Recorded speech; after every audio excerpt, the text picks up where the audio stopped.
Merci, messieurs les présidents, merci, chers amis, merci à la Société marocaine de rhumatologie pour l'invitation.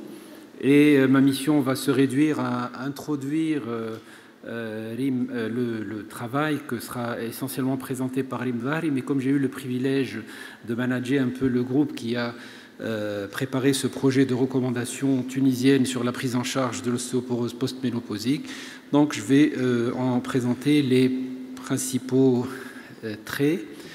La composition du groupe qui a été dédié et auquel on a confié cette mission, comme vous pouvez le voir, et il y a une majorité féminine, comme l'attestent ces beaux sourires féminins. Nous n'étions que 3 hommes dans un groupe très féminisé, ce qui nous ravissait. Et nous avons... voilà. Donc, bien évidemment, nous avons travaillé en toute indépendance, en particulier de l'industrie pharmaceutique, puisqu'il n'y a eu aucun financement, ni des locaux, des équipements, l'impression, enfin, aucun financement n'a été apporté par une source autre que la Ligue tunisienne anti-rhumatismale. Nous avons travaillé en toute indépendance par rapport à tout autre élément externe. Et après le démarrage des premières réunions au mois d'avril 2016, nous avons ressenti le besoin de demander l'avis de nos collègues rhumatologues à l'occasion d'une manifestation qui s'est tenue en janvier 2017 afin de mieux apprécier et appréhender les besoins et les attentes des collègues sur tous les sujets qui touchent à l'ostéoporose.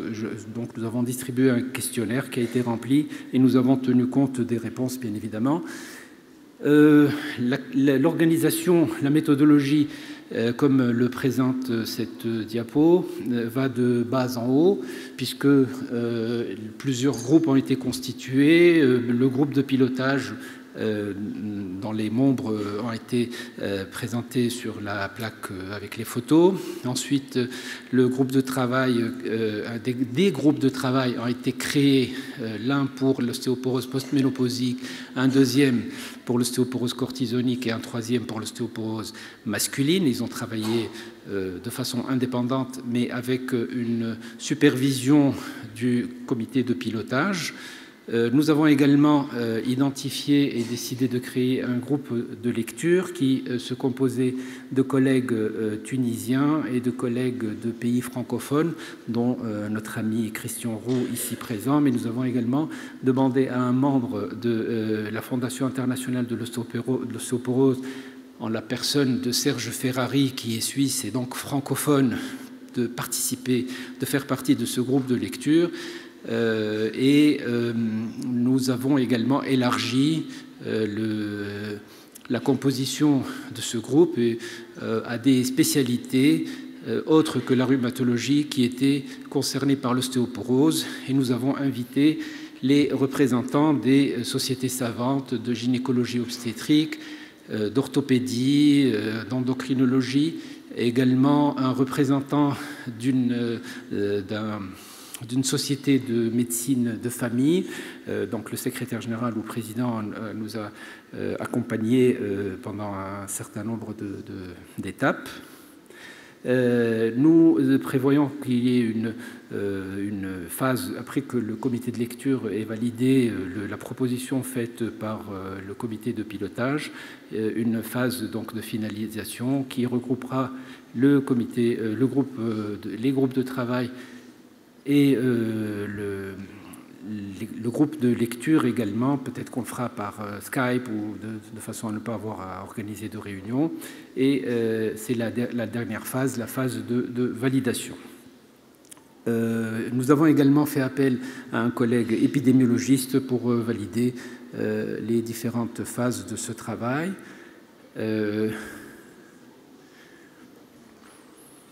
Voilà, j'ai pas oublié, médecine générale.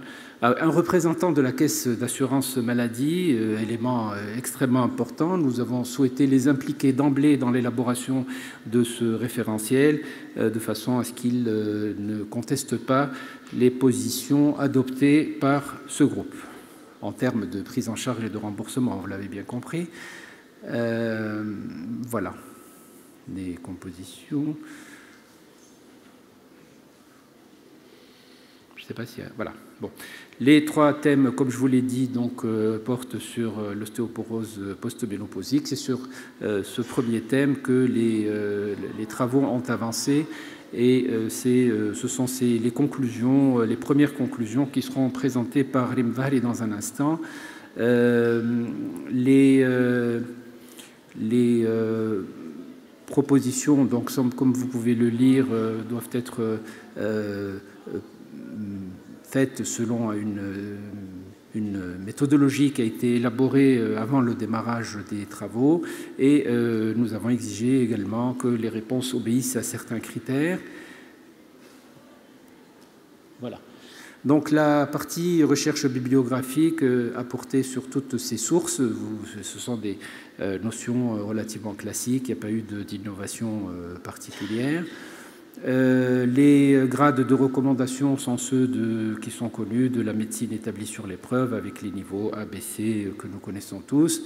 Nous avons également choisi d'adopter le système AGRI pour répondre à chaque question posée sur les recommandations avec une échelle numérique, et les réponses vont de 1 à 7 en respectant donc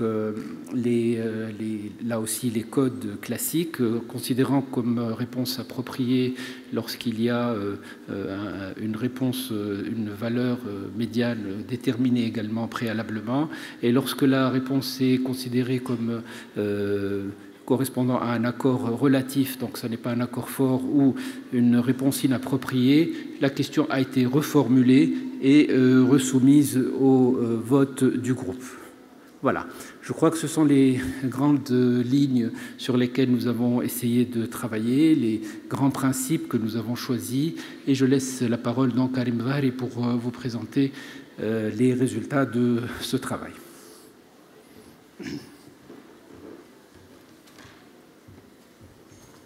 Alors, je remercie mon professeur, donc professeur Laïth Zakraoui. Je n'oublierai pas donc de remercier aussi donc les présidents de la session, et aussi donc la Société marocaine de rhumatologie. Donc j'ai été touchée par justement, et nous avons été toutes et tous touchés par justement leur gentillesse et la fraternité qui va au-delà donc de la confraternité maghrébine. Alors je vais commencer donc de passer aux choses plus ou moins scientifiques, et on va parler donc du rationnel qui a motivé donc la formulation et le besoin derrière le référentiel de l'ostéoporose tel que nous avons perçu et tel que nous avons donc travaillé dessus. Donc le rationnel derrière tout ça. En fait, nous avons essayé donc de voir les chiffres en Tunisie. Nous connaissons tous les chiffres sous d'autres cieux, mais en Tunisie, c'était important de voir la fréquence de l'ostéoporose donc chez nos femmes. Près d'une femme sur 4 en Tunisie a une ostéoporose densitométrique. Donc, premièrement, on va tirer une première conclusion et dire l'ostéoporose en Tunisie est fréquente. Donc, premier point.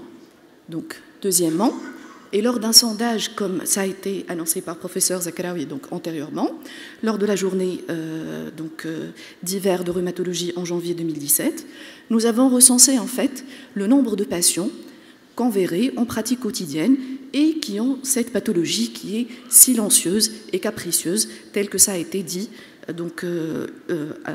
par Madame le Chairman. En fait, nous avons constaté que plus que 50% de nos rhumatologues voient plus que 10% donc, de patients souffrant de cette pathologie lors d'un mois de consultation, ce qui est assez fréquent pour une pathologie, je reviens à dire, silencieuse, jusqu'au premier avènement, donc du premier événement fracturaire. Alors, deuxièmement, l'ostéoporose est-elle une pathologie grave? Oui, on peut le dire et on peut l'affirmer avec des chiffres tunisiens aussi, avec des études qui sont de bonne qualité, et on peut dire que 16,2% donc de nos patients ont une fracture ostéoporotique. Et parmi ces 16,2%, on a plus que 65 à 70% qui ont une fracture sévère avec toutes les conséquences de morbimortalité qui s'en suivent. Donc, deuxièmement, Premièrement, donc l'ostéoporose est fréquente, l'ostéoporose est assez grave et associée à des fractures sévères donc, en Tunisie. Et on va voir, est-ce que cette ostéoporose tue? Oui, donc la réponse est oui. Et elle vient donc la réponse elle vient donc d'études internationales qui parlent d'un concept assez innovant et assez intéressant, le burden of illness, en fait le poids de la maladie. Le poids de la maladie, l'ostéoporose, même si elle n'est pas compliquée donc de fracture, elle nous fait perdre 5,8 ou 6 ans donc en moyenne de qualité de vie exprimée en DALY. Aussi, quand elle est compliquée donc d'ostéoporose, donc de fracture sévère, c'est 8 ans en moyenne qu'on perd donc, de notre vie, ce qui est assez important. Donc, dans un pays comme le nôtre, donc une économie émergente, on essaie donc de faire comme on peut, avec ce qu'on peut, et au meilleur donc, de ce que l'art médical peut offrir. On peut donc voir, est-ce que, et on est en droit de se poser une question qui est très importante, est-ce que l'ostéoporose coûte cher? Donc la réponse est oui. Donc rappelons qu'en Tunisie, le PIB par habitant en 2003, c'était à 4 300 $ par habitant. Et quand on voit ici, vous allez voir que 2 constats importants donc, émanent de ce tableau. Premièrement, donc, le coût d'ostéoporose fracturaire est en constante augmentation à partir des années 2000 jusqu'à 2011, donc premièrement. Et deuxièmement, quelque chose qui est assez choquant, cette pathologie assez répandue, assez silencieuse, et quand elle est compliquée donc, de fracture, elle peut coûter plus cher qu'un breast cancer, donc le cancer du sein, ou qu'un AVC. Donc déjà pour faire donc, un étalonnage un peu donc, de la gravité de cette pathologie. Donc voilà, on peut conclure que le rationnel, en fait, le besoin, qui est un docteur en stratagème comme on dit, le besoin qui nous a poussé à formuler ces donc, recommandations, et que l'ostéoporose en Tunisie, à l'instar donc, du monde entier, premièrement, elle est fréquente, deuxièmement, elle est grave, troisièmement, elle coûte cher. Donc je pense que déjà, on a fait le tour de la question. Il fallait faire des recommandations, il fallait les faire donc, le plus rapidement possible. Donc c'est un problème de santé publique, oui. La fracture ostéoporotique, c'est un tournant et probablement le dernier quand la fracture est sévère. Donc probablement, ça peut tuer plus rapidement que certains cancers. Pour la fracture de l'extrémité supérieure du fémur, je parle particulièrement. Donc il fallait donc avoir des objectifs, premièrement sur le plan individuel et deuxièmement sur le plan collectif. Sur le plan individuel, il fallait améliorer et optimiser notre prise en charge pour nos patients. Après tout, c'est vraiment la vocation du médecin traitant et bien sûr du rhumatologue, donc premièrement. Et sur le plan collectif, il fallait donc voir et estimer aussi et apprécier le cost effectiveness de notre intervention. Et comme donc l'a si bien dit donc professeur Zakraoui donc lors de la méthodologie, vous avez constaté qu'on avait inclus comme mode donc comme mot clé la cost effectiveness qui est un donc concept qui est très très intéressant, surtout comme je vous ai dit pour les économies émergentes comme la nôtre. Sur le plan collectif, l'objectif de ce référentiel était de réduire la morbimortalité et bien évidemment de réduire le coût donc, pour la société justement de cette prise en charge. Alors, il fallait donc avoir une feuille de route pour atteindre un succès espéré, bien sûr. Donc nous avons formulé des questions objectives. Les questions objectives étaient simples, tout simplement, comment dépister, quand traiter, comment traiter, pour quelle durée et quel suivi. Et je pense que tout rhumatologue dans la salle, face à toute pathologie, qu'elle soit rhumatologique ou autre, et particulièrement donc rhumatologique, il fallait justement, pour avoir une bonne prise en charge de notre patient, répondre à cette démarche en 5 objectifs. Pour le premier objectif de comment dépister, alors le dépistage d'ostéoporose, est-ce que ça serait intéressant loin du risque fracturaire? Finalement, l'objectif essentiel, crucial et important était d'évaluer le risque fracturaire face à une patiente ménopausée. L'évaluation donc du risque fracturaire à l'état actuel de l'art donc rhumatologique, on sait tous, et donc tous les spécialistes de l'os le disent, on ne dispose pas actuellement donc d'un élément qui dit et qui détient donc la vérité tout entière en matière d'ostéoporose. On est en train donc tout le temps de jongler entre quantité et qualité, donc la quantité osseuse et la qualité osseuse. La quantité, on le sait, c'est la densité minérale osseuse qui peut l'estimer, entre autres, par rapport à d'autres moyens. Et la qualité osseuse, c'est là où il y a le plus de travail à faire. C'est là où il y a le plus d'outils qui ont été validés, mais il y a toujours donc, la place de ce rhumatologue, de ce jugement donc, du rhumatologue, à jongler entre les deux et à apprécier justement de façon holistique donc, le patient qui est devant lui avec le risque fracturaire. Quand il s'agit donc de la densité minérale osseuse, ça reste toujours un élément donc de taille et donc de valeur pour l'estimation du risque fracturaire. Et donc nous recommandons bien évidemment la réalisation d'un bon examen de DMO. Qu'est-ce que ça veut dire un bon examen? Il fallait définir donc la technique de mesure, les sites de mesure et bien évidemment les courbes de référence. La technique de mesure, donc on recommande en fait donc l'absorptiométrie biphotonique à rayon X d'EXA, donc c'est la technique de référence. Et les sites de mesure, on avait préconisé 2 sites, donc essentiellement 2 sites qui sont recommandés, donc le fémur, donc le fémur total et le col, bien évidemment pour apprécier l'os cortical, et donc le rachis lambert de L1 à L4 pour l'appréciation de l'os trabéculaire. Il n'y a pas que ces 2 sites qui sont donc recommandés. On recommande un 3e site qui est l'avant-bras, dans certains cas particuliers. C'est lorsque on ne peut pas donc avoir un des 2 sites donc précités, ou quand on a une hyperparathyroïdie ou un patient très obèse, donc qui entrave bien évidemment donc le résultat et la pertinence du résultat de la densitométrie. La courbe de référence, on recommande la courbe de référence tunisienne, c'est logique, et à défaut, ça va être la courbe NHANES 3. Pour un premier examen, quand est-ce qu'on doit faire un premier examen donc, de DMO? Premier fait, ça va être fait chez toutes les femmes tunisiennes de plus de 60 ans. Ce n'est pas parce qu'on a beaucoup d'argent, mais qu'on avait constaté en fait que c'était très pertinent. Donc, et ce, à la base d'une étude qui est donc de très très bonne qualité et qui avait finalement vu que le nombre de femmes, l'odds ratio en fait, de fractures ostéoporotiques selon l'âge, il passe du simple au quadruple donc quand on passe la barrière de 60 ans.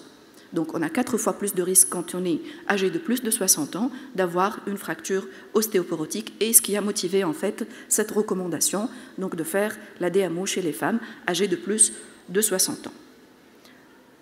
Alors hormis l'âge, ça va être donc les antécédents de fracture de fragilité, les situations là où il y a un surrisque donc, de fracture, notamment quand on a donc, un patient qui commence ou qui prend une corticothérapie au-delà de 7,5 mg pour une durée donc, au-delà donc, de 3 mois, et donc, pour la femme ménopausée qui a un ou plusieurs facteurs de risque, le faible masse, donc le faible IMC, donc qui est inférieur à 19, la ménopause précoce, le tabagisme excessif, la consommation donc excessive d'alcool, et ça a été fixé selon la littérature à supérieur à 3 unités par jour, et l'histoire de fracture de l'extrémité supérieure de fémur. Donc nous avons eu la particularité sur ce sujet donc, de discuter longuement, est-ce que ça va être la mère, donc le père ou donc les collatéraux, et la littérature en fait est assez donc, disparate sur ce sujet, mais nous avons opté pour un parent de premier degré, qu'il soit père ou mère. Après avoir fait donc, la première DMO, nous avons tous et toutes eu donc, la question de la part de nos patientes. Bon voilà docteur, j'ai fait la première DMO, je vais bien, apparemment je n'ai pas d'indication de traitement, et va parler d'indication de traitement et non pas de DMO qui élimine le risque fracturaire. Donc on va dire que voilà, vous n'allez pas me prescrire un traitement, je ne nécessite pas un traitement. Quand est-ce que je dois refaire la DMO? Donc pour un deuxième examen, on va et on recommande de le refaire à 5 ans si le T-score initial est entre moins 1,5 et moins 2. À 2 ans, si le T-score est inférieur à moins 2 DS, et à 1 an, en cas d'apparition de nouveaux facteurs de risque. On le sait, donc, mais on le répète, il faut toujours le répéter pour les jeunes et pour tout le monde, que finalement, le compte-rendu de la densité minérale osseuse n'est bon que pour dire qu'il y a une perte de la masse osseuse. Ceci dit, une ostéopathie déminéralisante ou une ostéopathie raréfiante. Ce n'est en aucun cas suffisant pour dire que c'est une ostéoporose. Il faut toujours éliminer les autres causes et pour ce faire, il faut bien évidemment compléter par une enquête clinique, biologique et parfois radiologique. On recommande actuellement donc en Tunisie de faire un premier bilan biologique et j'insiste sur le mot de première intention, donc de faire une NFS et de VS, un bilan phosphocalcique avec une calcémie corrigée à l'albuminémie, une créatinémie, des transaminases, et je souligne que nous recommandons la vitamine D, donc à refaire au premier bilan de première intention, et ça va être le seul moment donc là où on va le faire. Ça va servir donc justement pour le traitement, ça va servir pour le diagnostic positif, et certainement, on le sait très bien, traiter 5 ans ou 3 ans selon donc, la molécule choisie sans avoir un statut donc, bilan phosphocalcique et donc, un statut vitaminique correct, ça sert presque absolument à rien. Donc, après la DMO, il est toujours d'actualité et donc important d'évaluer le risque fracturaire avec l'évaluation des facteurs DMO indépendants. Bon, c'est logique. On n'arrête pas de le dire et de le redire, le seuil d'intervention est hélas donc, différent de celui de l'intervention thérapeutique. Ça aurait été trop bon, trop simple pour nous, rhumatologues, donc, à l'activité quotidienne. En fait, il faut justement, comme je l'ai dit, apprécier le malade dans sa globalité, apprécier donc, le risque fracturaire dans sa globalité, moyennant donc 3 questions, une démarche en 3 points. Y a-t-il un antécédent personnel de fracture? Et là, on a en tête donc, bien sûr les cascades fracturaires et donc une fracture en cache une autre, en cache plusieurs autres parfois. Donc, quel est le risque absolu de fracture de notre patiente et quel est donc le risque de chute? Pour la première question, quand il s'agit d'une fracture périphérique ou une fracture donc, de l'extrémité supérieure du fémur, les choses sont claires. C'est assez bruyant, c'est assez douloureux, on le sait, on le connaît, donc, et c'est très simple à dépister. Sauf qu'il y a des fractures qui sont sévères, donc associées à une morbimortalité, mais qui sont parfois parfaitement asymptomatiques ou qui passent derrière un petit lumbago, une petite lombalgie ou un petit dorsago associé. Donc là, on parle des fractures asymptomatiques. Comment est-ce que je vais faire pour dépister les fractures asymptomatiques qui sont essentiellement et exclusivement les fractures vertébrales? Les fractures vertébrales, on avait vu juste d'intégrer la VFA, Vertebral Fracture Assessment, donc dans l'évaluation de ces fractures vertébrales asymptomatiques, et ceci par la simplicité de la technique, qu'elle soit couplée donc à la DMO, qu'elle soit moins chère, 2 fois moins chère que donc, une radiographie du rachis lombaire et donc dorsale de profil, et qu'elle soit moins irradiante. Aussi, il est important de voir que cette technique qui est parfaitement valide et valable entre D4 et L4 pour l'appréciation donc de détassement et des fractures vertébrales, elle détecte les fractures vertébrales minimes et modérées avec une valeur prédictive négative supérieure à 80%, donc de D7 à L4. Donc ça répond presque parfaitement, je dis toujours presque, donc parfaitement à la donc, détection détassement et donc détassement ostéoporotique et de ces fractures sévères. Bien sûr, donc cet examen doit être justifié par 2 faits principaux sur le plan thérapeutique, ça a un impact thérapeutique. En fait, par le choix de la molécule, premièrement, l'indication thérapeutique aussi. Le choix de la molécule quand il s'agit de 2 fractures vertébrales, donc incidentes ou concomitantes découvertes à la VFA. Revenons aux recommandations. Quand est-ce qu'un Tunisien, ou donc nous Tunisiens, on recommande et on doit faire donc la VFA couplée à la DMO.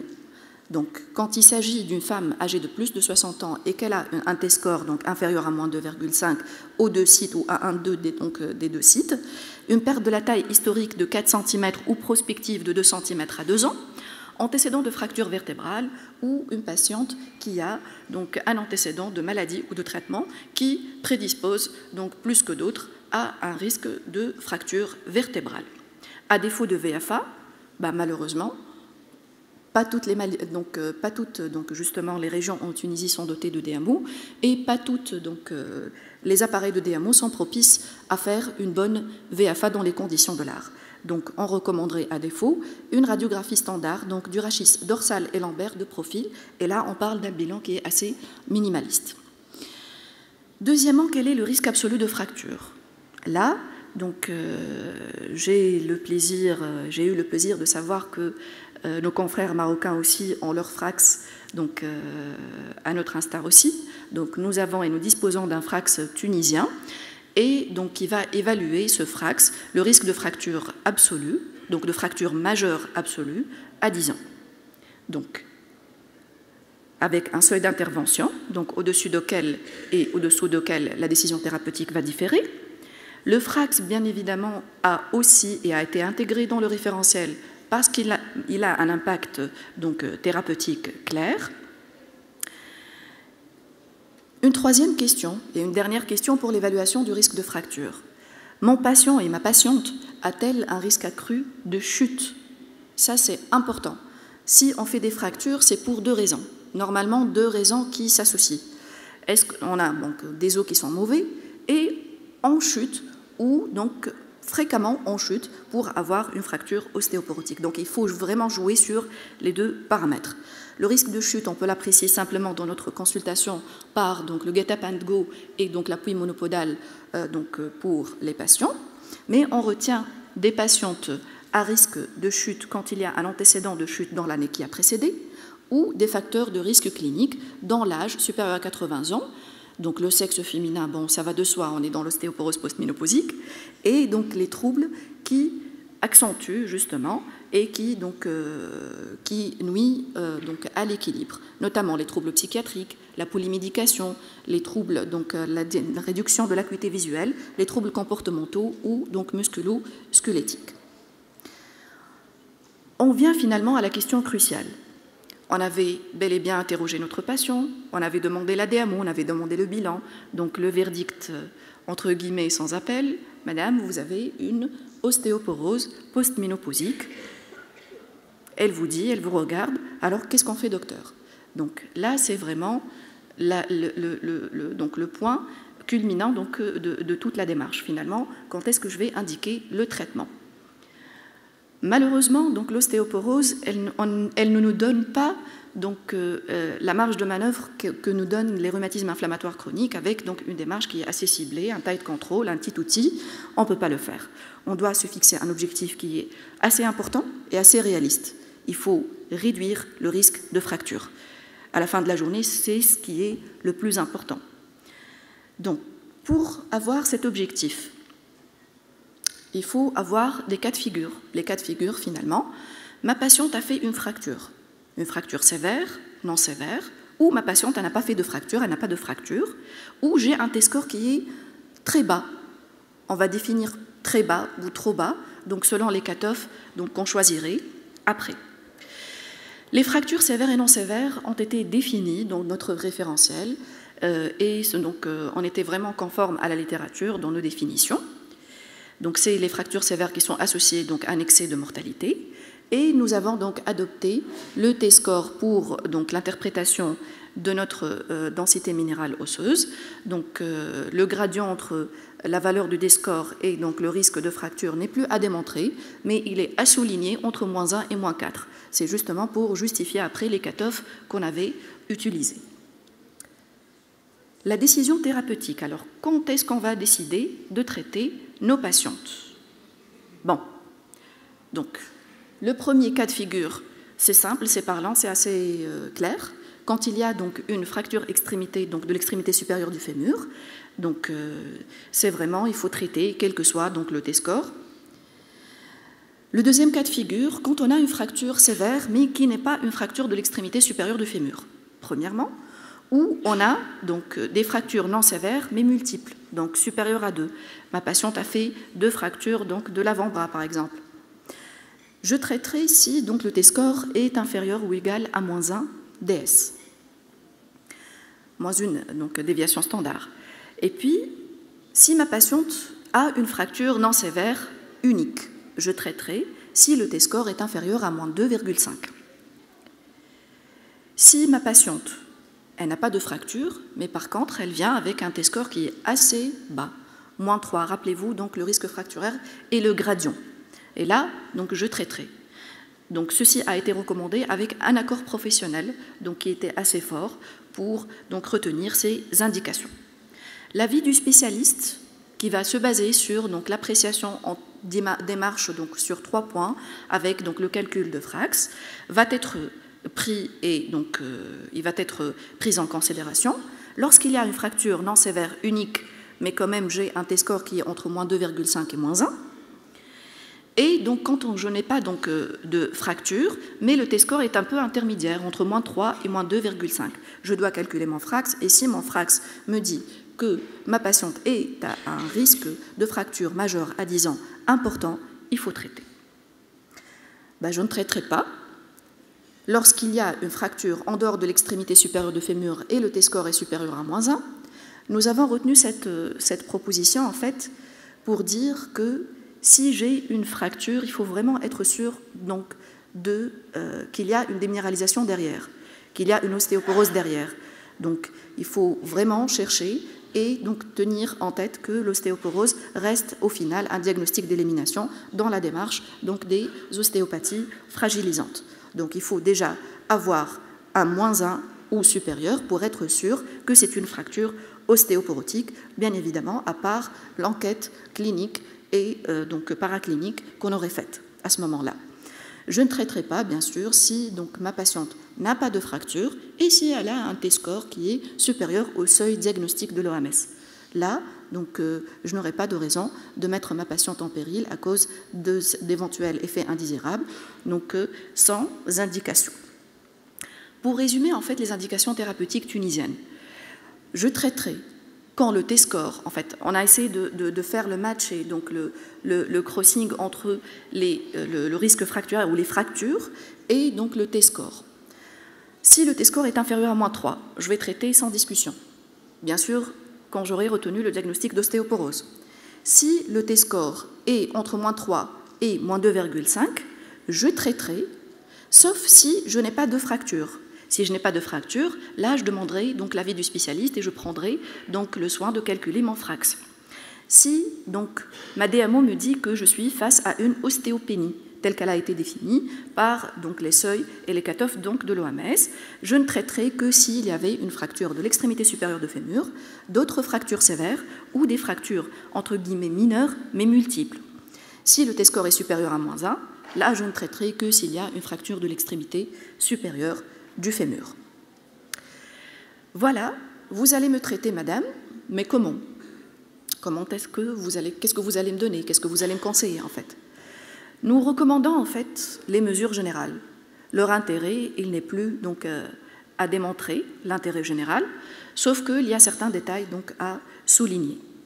Il faut, bien sûr, prévenir la chute, prévenir, donc, tous les facteurs de risque qu'on avait cités, donc, au préalable, ça revient, donc, à la prévention, et assurer un apport donc, vitamino-calcique correct, un régime riche en protéines. Et là, je souligne le régime riche en protéines parce que le muscle, c'est un grand acteur donc, dans l'ostéopathie raréfiante et notamment dans l'ostéoporose. On parle de plus en plus de sarcopénie et le lien n'est plus donc, à démontrer entre sarcopénie et ostéoporose. Donc, il faut avoir un régime riche en protéines et donc une supplémentation vitamino-calcique, un IMC normal, arrêt donc des autres facteurs de risque. Pour le traitement médicamenteux, là, on avait choisi de mettre cette fiche chronologique pour voir d'où on vient en fait. On vient donc des années 1986, là où les premiers traitements anti-ostéoporotiques ou à vertu anti-ostéoporotique ont été donc développés. Et donc, je vois et on voit tous que donc, le chemin, il y a toujours donc, du pain sur la planche avec des éléments et des molécules et carrément des biothérapies dans le traitement de l'ostéoporose. Bon, malheureusement, on ne dispose pas de toutes ces molécules donc, de notre pays, mais on dispose d'un nombre suffisant pour pouvoir prendre aussi correctement que possible nos patientes. Et on avait choisi donc, d'inclure même les molécules qu'on n'avait pas, puisque donc, après, donc, le référentiel se doit être exhaustif, se doit être conforme donc, aux normes de la science, et on espère améliorer les choses, donc améliorer donc, la prise en charge entre guillemets donc, des caisses nationales pour atteindre donc, le niveau requis par la science.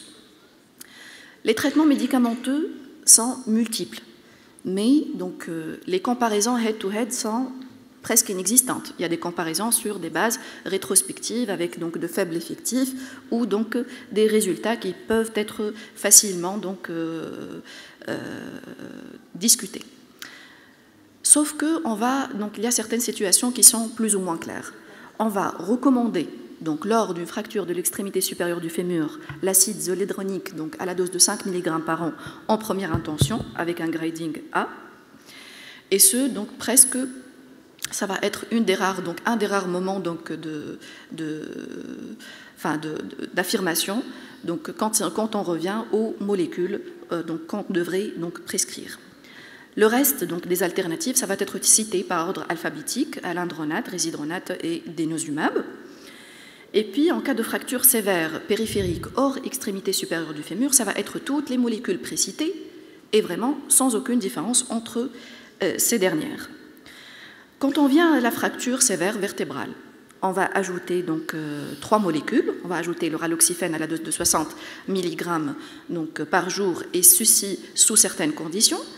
Donc, quand il y a un risque faible de fracture, et donc le tériparatide quand il y a donc, plus que 2 fractures vertébrales, et donc les THM entre 50 et 60 ans quand on a des troubles climatériques. En cas d'une ou plusieurs fractures non sévères, ou en l'absence de fracture, mais qu'on avait bien sûr retenu le diagnostic et donc le traitement et l'indication thérapeutique, il fallait, on peut prescrire toutes ces molécules sans préférence, et c'est cité donc, par ordre alphabétique, donc, et on va retenir donc, les mêmes indications pour le raloxifène, le THM. On revient toujours à notre feuille de route, et on va se dire pour quelle durée je vais traiter, pour une première séquence thérapeutique, pour quelle durée. On sait très bien que ça a été, donc, c'est toujours un sujet d'actualité, c'est toujours un sujet donc, de discussion.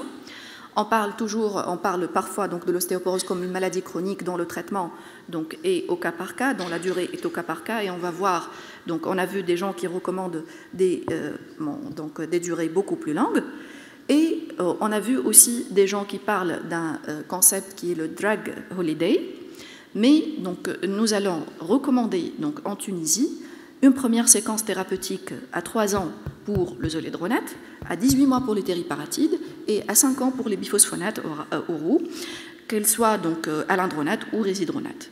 Donc, on n'a pas vraiment... Olim, excuse-moi, est-ce que tu peux accélérer? Il te reste 1 minute 30. Alors, il est justifié d'arrêter le traitement, donc si on a tous les éléments donc, pour l'arrêter, si donc, ma patiente elle va mieux sur le plan densitométrique, supérieur à moins 2,5, il n'y a pas de nouveaux facteurs de risque, il n'y a pas d'apparition de nouvelles fractures, et il n'y a pas de perte significative de la DMO. Une perte significative, c'est 0,03 grammes par centimètre carré. Donc, quel suivi? Alors, le suivi, ce doit être donc, avant tout un suivi clinique. Avec, donc, on va guetter la survenue d'une fracture sous traitement, de nouveaux facteurs de risque, on va mesurer la taille donc, à mesurer 1 fois par an, et donc un suivi densitométrique après 3 ans du début du traitement, à la fin de la séquence thérapeutique, et en cas de survenue d'une fracture mineure, ou donc dans un délai de plus d'1 année de traitement. C'est le délai donc, minimal pour avoir une certaine efficacité d'un biphosphonate. Donc ça a été avancé que c'est le 6 mois pour les résidronates, mais on était uniciste et on avait dit 1 année pour tous les biphosphonates. L'échec thérapeutique donc, est défini alors par la survenue, après au moins 12 mois, d'une prise régulière du traitement, d'une fracture ostéoporotique majeure ou de 2 fractures mineures. Et sur le versant densitométrique, la baisse donc, significative, donc à la fin d'une première séquence thérapeutique, 3 ans pour le zoledronate et 5 ans pour le biphosphonate oral. Mais avant tout, il faut être vigilant. En cas donc, de fracture survenue sur traitement, il faut vraiment faire attention. Donc, il faut vérifier l'énergie donc, du traumatisme, la pertinence du choix thérapeutique, donc l'efficacité de la molécule sur le site, l'observance thérapeutique, la durée de prise supérieure à 1 année et la supplémentation vitamino-calcique. Il faut éliminer une autre cause de fragilisation. Une rotation peut être envisagée, bien évidemment, en cas d'échec, de défaut d'adhésion, d'effet indésirable ou à la fin d'une première séquence thérapeutique. Le teriparatide devra être relayé par un traitement anti-résorbeur, le denosumab par un biphosphonate, et donc il n'a pas été démontré d'efficacité densitométrique dans les relais entre biphosphonates, sous réserve d'une bonne observance. En cas d'échec thérapeutique, le choix d'une deuxième molécule doit être pesé et donc doit être aussi démocratisé. Ça prend en charge l'avis de la patiente, le souhait de la patiente, l'adhésion au traitement, parce qu'à la fin de la journée, si elle n'est pas convaincue de prendre la pilule, on n'aurait rien fait. Donc, l'adhésion de la patiente, les caractéristiques de l'ostéoporose, la contrainte des conditions d'autorisation de mise sur le marché et donc l'autorisation CNAM. Je reviens à dire et je conclus par recommandation tunisienne. Pourquoi? L'ostéoporose sous nos cieux est fréquente, elle est grave, elle est coûteuse. Nous sommes un pays riche par son potentiel humain. J'espère qu'on sera tous riches un jour par l'argent. Bon, j'espère. La fracture ostéoporotique est toujours un tournant, probablement le dernier quand il s'agit de fractures sévères. Donc c'est probablement c'est important. Et la mesure de la densité minérale osseuse, à elle seule, elle n'est en aucun cas suffisante pour apprécier le risque fracturaire. Les recommandations de traitement proposent une démarche pragmatique avec une évaluation globale, une évaluation conjointe entre médecins malades et une évaluation, une prise en charge qui se doit d'être correcte, qui se doit d'être pragmatique, globale et surtout démocratisée. Je vous remercie.